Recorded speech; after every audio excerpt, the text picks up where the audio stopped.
Thunder. Shai, seemed like pretty much no lulls in the offense tonight, a really consistent 48-minute performance. What do you think contributed to that? Yeah, I think we played together on both ends of the floor for the most part of the night. We do that and trust that. Things go our way usually. Some nights we might not hit shots. The Laker game felt like that. But I think just hats off to the guys for trusting it and sticking with it. And tonight it paid off for sure. I know obviously playing all 12 minutes of the first quarter contributes to this, but you've been so productive in first quarters and efficient both as a scorer and a playmaker for your teammates. What are you, I guess, looking for, searching out in those opening 12 minutes when you face a team? Usually guys have schemes, but at the end of the day, it's just making the right basketball play when I come down the court, trying to be aggressive, trying to set the tone on both ends of the floor. But just let the game come to me and make the right play. I know you guys talked about how much you hang your hat on the defensive effort, forced 24 turnovers tonight. What did you like about you guys' effort on that side of the floor? Yeah, we were good. We were connected. Communication was good out there, and we did a good job on their main guys. Shai, so much was made, especially at the beginning of the year, about the rebounding, and it's always going to be a little bit of a thing when you guys are as small as you are, especially against a team as big as this. Do you feel like you guys have gotten better at just kind of scrapping when you're playing small and crashing the boards a little better? Absolutely. I think we can all feel the rebounding deficit.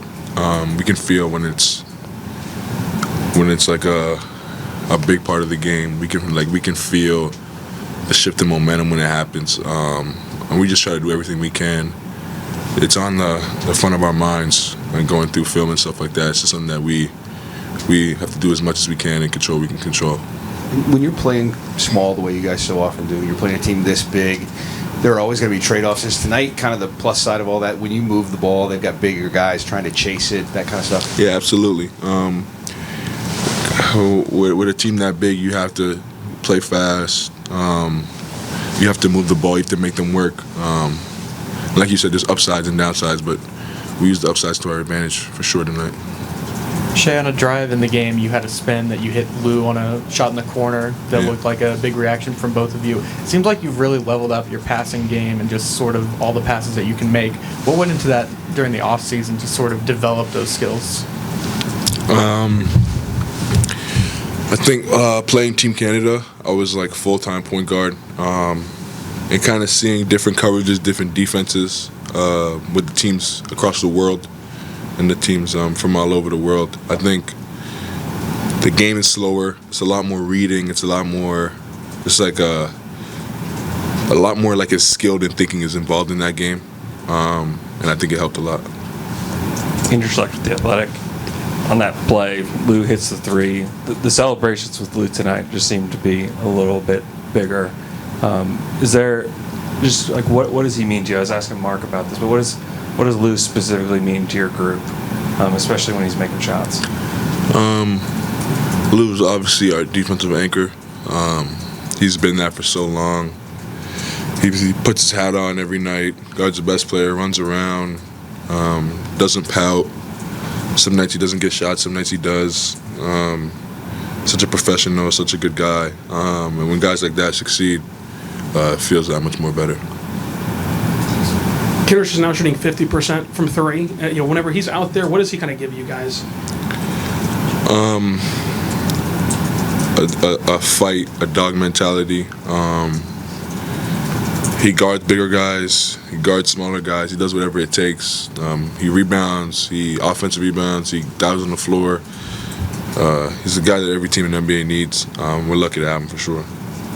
Shai, you went right at Rudy Gobert tonight in the paint a few times, and he's potentially one of the best rim protectors in the league. What kind of goes into that fearlessness on your end? Just playing basketball and playing to my strengths. Trying to get to something I'm comfortable getting to. The best players, best defenders are in the world are in this league. I'm aware of that, and I work hard, knowing that I'm going to play those type of guys night in and night out. So I'm prepared. You guys keep mental notes and I'm referring to the first time you guys played, we had a really good first half offensively.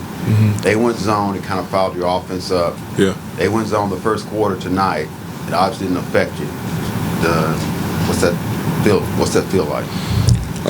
It feels good.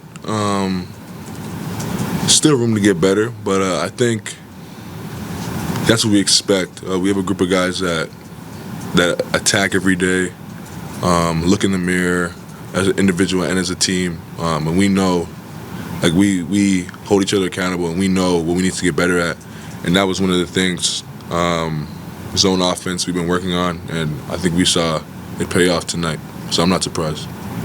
Jalen, Lou hits 5 threes, Kenrich with another 2.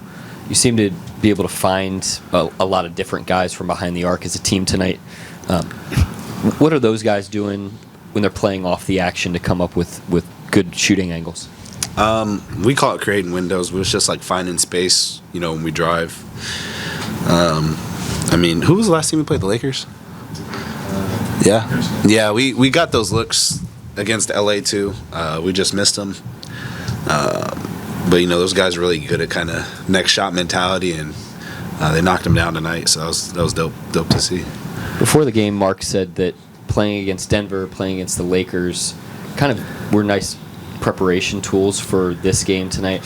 How cool is that you guys are finding ways to learn from playing other opponents and able to apply that to a new one? Yeah. It's good just because those are really good teams. So whenever you're able to kind of play them early in the year, it kind of lets you know where you're at. And they throw a lot of different schemes at us just throughout the year because we play them so much. So it's good to kind of see that. And then as we saw, like when we played Minnesota, the first time they went in that zone, and that kind of messed us up in the game. So we were kind of able to attack that a little better tonight. So we're just kind of learning, what works and what doesn't work. So it's good that we kind of get to play these teams as early as possible. Hallie Hart with the Oklahoman. You not only gave the offense a spark tonight, but also then had to have a matchup with Karl Anthony Towns some of the time. How would you describe just kind of how you were able to settle in defensively tonight? Just have a lot of help behind me, so it allows me to kind of crawl into the ball and make it uncomfortable. So that's more credit to the other 4 that are on the floor. When you have good players like that, whenever they see a crowd or know that somebody else is going to help, it makes it more difficult for them to kind of choose their spots. And I thought we did a good job of just rotating, kind of throwing different looks at him, doubling him randomly. So, so that's more the 4 behind me, and I just kind of crawled in the ball, make it difficult. The other question, what have you seen in Lou Dort as he's kind of, as Coach Daigneault said, weathered the cold streak to be on the hot streak that he's on offensively now? It's good. Lou shoots a lot behind the scenes, so, stuff that nobody in the media would see, or, even probably some of the players on our team. He goes in there a lot and shoots after games, before games. So it's just credit to him to sticking with it. He's getting a lot of good looks. So, whenever you're getting good looks, they're going to fall. And he's done a good job of picking his spots well, and, now he's starting to knock them down. Jalen, they're obviously huge, and you guys are going to play small so much. Is tonight kind of the blueprint for what you got to do? You made them chase the ball because the ball moved so much. You guys kind of felt like you scrapped on the boards, forced a bunch of turnovers, that kind of stuff. Yeah, I think we've done a good job at forcing turnovers this year in general. I don't really ever think that's like the goal is to go in there and try and steal the ball, but you want to show good players crowds and make their life difficult. You always want to make them play to the next action. I thought we did a good job of that. But every game's also unique and different, just in the sense of like our schemes and what we're trying to do. But foundational stuff like rebounding, one shot, like that just goes for every single game. Have you guys? It's not that the rebounding thing is fixed or that it's never going to be a problem, but do you feel like you guys have gotten better at just crashing from the perimeter, at fighting for them when they're gettable? I think we just made more of an emphasis on it. I don't know if we got better at it yet, but sometimes when you have people taking tough shots, the ball just bounces weird, and it's stuff that is out of our control. But at the same time, we're crashing more. It's more conscious. I think guys are trying and just scrapping, so I think we're getting a lot more of the controllable ones. You hit 2 threes back-to-back in the second half. What's going through your head after that second one goes down? I was dribbling up for the third one. I was definitely going to shoot it. Just going under screen, shooting looks that are open. When you have Gobert and Cat in there, it's harder to get to the paint as much. So just trying to read what the defense gives me, and those just happen to be the shots. But I was for sure going to shoot the third one. And then with the Wolves being number one in the West, is this one that like you're excited for, like you circle, or is it just another game? Just another game. I think not even them being number one in the West. Just I think they're a really good team, and so like I said earlier, whenever you can match up against them and kind of see where you are as a team, I think that's a good thing. But it definitely has like more emphasis just because they're like a really good team, and they always play us tough, so it's fun to go out there and compete against them. You mentioned the defenders with you, and one of those guys is Kenrich Williams. Kind of what does he bring to the team, and what's it like playing with him? Switchability and competitive. Kenny Hustle's his name for a reason, so it's fun to play with K. Rich. He plays really hard, and he gives us a lot of defensive looks. He's been shooting the ball really well as well, so he's been able to kind of stretch the floor. But yeah, just no fear, plays hard. Also gives us that rebounding edge a little bit too in that second unit, so he does a really good job. You were on the floor with that lineup where you guys went really small and they went really big. You did a pretty good job against the lineup. What do you feel like was the key to slowing them down? Like I said, just throwing different looks defensively, trying to make them speed up, and I think just kind of limiting one shot. I think that's kind of our biggest thing is, you get a lot of open looks when you're able to get second chances, and I thought we did a good job of shutting that down, and then we were able to kind of get out in transition. Jalen, it's funny you said that you were definitely going to shoot the third one because one of the things Mark just gave you credit for was not shooting the third one. That's why I didn't shoot it. What made you not shoot? I didn't want to come out the game, so there's not really a lot to that one because it was going to be from far too. So, just knowing time and score. We were on a run at that point in time, so trying to get another good shot. Nick Gallo, OKC Thunder. Lou, the offense seemed so steady throughout the course of the night. You didn't have any of those, 2-3 minute stretches where you didn't get good looks or didn't create something easy for yourselves.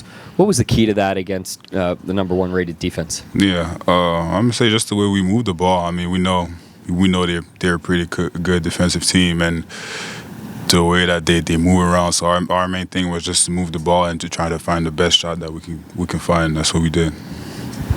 There was a time when, you didn't have the shooting percentages from behind the arc that you have now. I just was wondering if you could reflect on the way that you're really able to hurt teams and the work you've put in over the course of time to be kind of a three-point barrage kind of guy. Yeah, I mean, like you said, it's the work. Just trust it.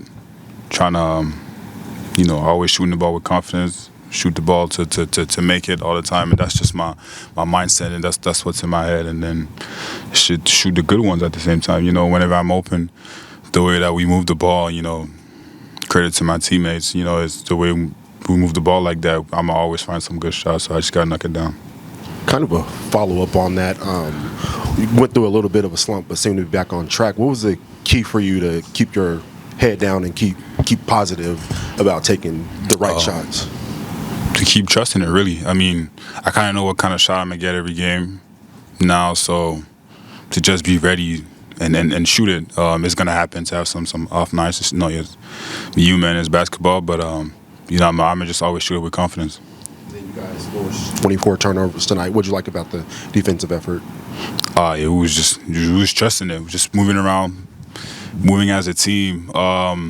And the communication was big, too. I mean, just hearing all the coverages and everything, and the guys on the help side, too, so it was huge. Lou, not only are your teammates finding you, but they're, celebrating you pretty big after you hit shots. What does that feel like? It feels good. I mean, it's always fun to celebrate on the court. I mean, it just brings so much momentum, and the crowd gets going at the same time. And it's always fun when we get it going and the whole team is cheering up, so that was a good one. Lou, you've talked about staying level-headed offensively when shots are falling, they're not falling. But what about on the defensive end where it seems like it could probably get a little bit overwhelming whenever you're playing really good defense and shots are falling, but you feel like you're doing everything right? Yeah, it's going to happen. I don't really put my head down on those type of stuff just because, there's so many good players in this league now. And, guys, they good for a reason. They're good because they make tough shots. So it's going to happen, but it's going to be hard to make tough shots the whole game. So my main thing is to just make everything tough, but I'll never put my head down on that. Lou, Mark said tonight that you've had a really consistent shot diet this whole year. Do you feel similarly about that? Does it feel like anything's changed this year opposed to maybe the last few? My main thing is more my shot selection, to really let the game come to me and to not force. We got so many offensive weapons on this team, so I'm just trying to be ready and really be at the right spot. My main thing is not to force and really let the game come to me, and I know the guys that move the ball the most, that has the ball the most in their hands, are good at finding guys open. What's it like watching and playing with Kenrich Williams on the defensive end? It's always good. I mean, he brings so much energy and intensity at the same time. Just knowing that he's out there with me, hearing the coverages, hearing his voice, knowing that it's a switch right away. So it's just so much more trust, and he just brings so much energy on the court. I mean, I know you guys can definitely see that, just the way he runs, the way he talks to us on the court. It's big. Nick Gallo, OKC Thunder. Mark, what type of force did you all have that allowed your offense to be so steadily efficient and productive tonight? I thought we really were intelligent with our attacks. They're a really hard team to crack, obviously, and you've got to be really intentional. I thought our guys did a great job executing both sets and kind of our random basketball up the floor. We were able to space them, move the ball, play with really good pace, shared it. So give our team a lot of credit. I thought we had a really intelligent approach to that one. And then you'd said before the game, speed against their size, quickness against their size. Yep. How did you see that manifest itself on the defensive end? I thought we were really active. I thought we had great pressure, which you have to do. I thought a couple times they were trying to punch the ball in there against smaller guys, and you got to really heat up the ball and then have really aggressive weak side help and make them pass multiple times to get it in there.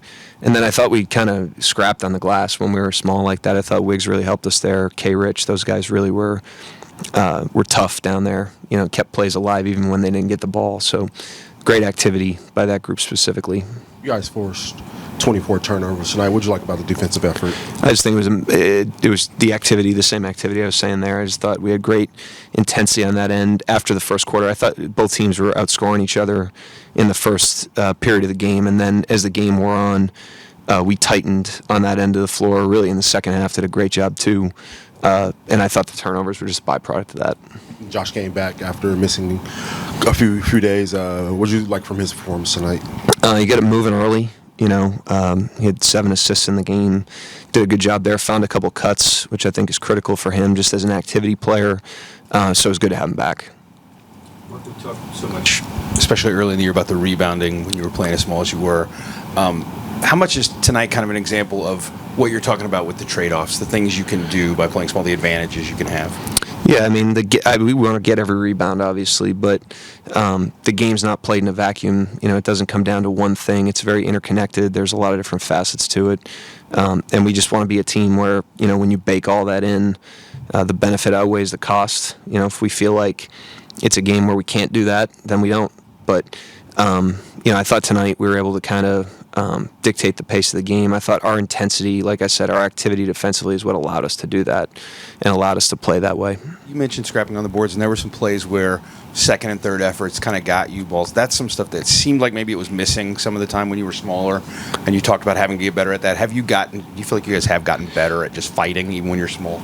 Yeah, I mean, we haven't arrived by any stretch of the imagination. A lot of the early narratives about the rebounding, Kenrich Williams wasn't healthy, and he's, in particular, a very impactful small ball 5 because of the way he competes both in the floor game and on the glass. But we've improved, in some areas. But and I thought we showed that tonight, just contrasting this game to the game in Minnesota. But we also shot it really well tonight. We played in a really good groove. So there was some of that going on too. Hi, Coach Daigneault. I'm Hallie with the Oklahoman. Before the game, I know you talked about really the growth process with the team and having patience as they've learned to face specifically bigger teams. What was it like for you to really see them put that into action after having that patience through the season? I just thought, like I said, I thought tonight, contrasting that game to our game in Minnesota, I thought, for example, they zoned us last time, and that really threw us off kilter. And tonight I thought our attacks were really sharp against the zone, so we clearly learned some lessons there. I thought our offensive attacks in the second half of the game the last time we played them left something to be desired. I thought we played a 48-minute game on offense tonight. And then the last time we played him, I thought what got him back in the game was Edwards, a couple missed assignments early in the third quarter, cut into the lead. And tonight I thought we had great intensity on him and Towns in particular, especially second through fourth quarters. Jalen Williams had such a spark early in the game, too. What did you see that really allowed him to be able to do that? He's a really good player. We got a lot of confidence in him, obviously. He's growing in his own confidence. But I always have admiration for how hard he plays. He had that offensive game, but he also guarded Karl Towns for much of the night. He's an elite player. And then offensively, he made 2 straight threes in the third, I think it was. And then he came down on another possession and he could have ripped one as like a heat check, and he just kind of reversed the ball. And that's one of the things I have most respect for him about, is he just plays the play in front of him and has great maturity for an inexperienced player. Andrew Schlecht, The Athletic. You decided to play Micic tonight. Is there something that went into that decision, or just wanted to get him some minutes? A little bit of both. I thought, some of it's matchup related. Some of it is Giddey, and Giddey was questionable until after shoot-around today. Dub was questionable with an illness, so wanted to get him in the fray in the case that we needed another playmaker out there. And then this is the first of, I think, 21 games through the month of January. So we have a very condensed schedule, as most NBA teams do, coming up. And we're going to need everybody. Played Bertans last game, played Vasa tonight, and we'll continue to take a look at our whole roster. Yeah, and then Lou Dort's kind of on a hot streak. But I just kind of noticed, the way that when Lou's hitting shots, the way that he's kind of celebrated by the team. What does he mean to your group? You can ask them, but I just think when somebody has that sort of output physically every single night, you just think about the amount of screens that guy gets hit by in a season with who he's guarding. For him to get a little bit of candy on the other end of the floor is a good thing. It's important that our guys find him and everybody else that's open on the perimeter. I think it's deflating when you're not a primary creator and you're open and you're not getting the ball. I thought, we did a great job of finding not only him but everybody tonight. And offensively, it can't be understated how important I think it's been for him to have a very consistent diet of shots this year, and he's weathered a cold streak. He was really good early, and then he didn't make some shots for a little while, and he just stayed with it, and it kind of worked out of him, and now he's finding shots again. And so the consistency of his approach, despite the variance of the shooting, I think is a good lesson for everybody, but certainly a good reward for him. Mark, tonight you play against the Wolves, who want to go big. They have Gobert, Towns, Naz Reid. You guys went the other way and went small. What goes into a decision like that? Obviously, the things in front of you would be that they have bigger guys, you're going to have smaller, faster guys. But just scheme-wise, what all goes into that of just playing that style? It's all cost-benefit. If the benefits outweigh the costs, then we do it. And we'll go big. We've gone big with Jalen Williams and Chet together too, so it's not like a badge of honor to do something different. We're just trying to find the best thing, and we thought that was best tonight. But if it boomeranged in our face, we would have done something different. We would have adjusted it. But it's something we want to explore. It was obviously really good for us last year, and we want to find some version of that in this year's team. It has not been universally true, but a couple of times we've seen Chet the second time he plays a team, or the second time he's in a matchup like he was with Gobert. Some things he seems to have figured out, or some comfort level he's reached that he didn't have the first time. What in his approach you think makes that possible? Just the amount of work he puts in between. Like I've said before, he just eats and drinks and sleeps basketball. So he's obsessive about wanting to learn from his experiences, and it's not going to make him grow up, immediately, but it certainly invests in his growth curve. So I think he benefits from that. I give him a lot of credit in how hard he works in between games, not only mentally with that stuff, but physically. He needs to be a guy, obviously, especially in his first year, that really crosses every T, dots every I from a recovery standpoint, and he's done a really good job of that so far. Tomorrow's a doubleheader day on the second night of a back-to-back, and you mentioned that condensed schedule. Is there a plan to shuffle anyone down there tomorrow, and does that kind of change your philosophy given how many games you're going to play here? We'll see. We'll see how everybody's feeling, and I haven't watched New York other than, in between bites at Christmas, so we'll see if we think it's best, we'll do it. But we're eventually going to need everybody, at some point, and we want everybody to be live. So we'll make sure everyone's ready. Anyone else? Thank you, Coach. Thank you, guys. Yep.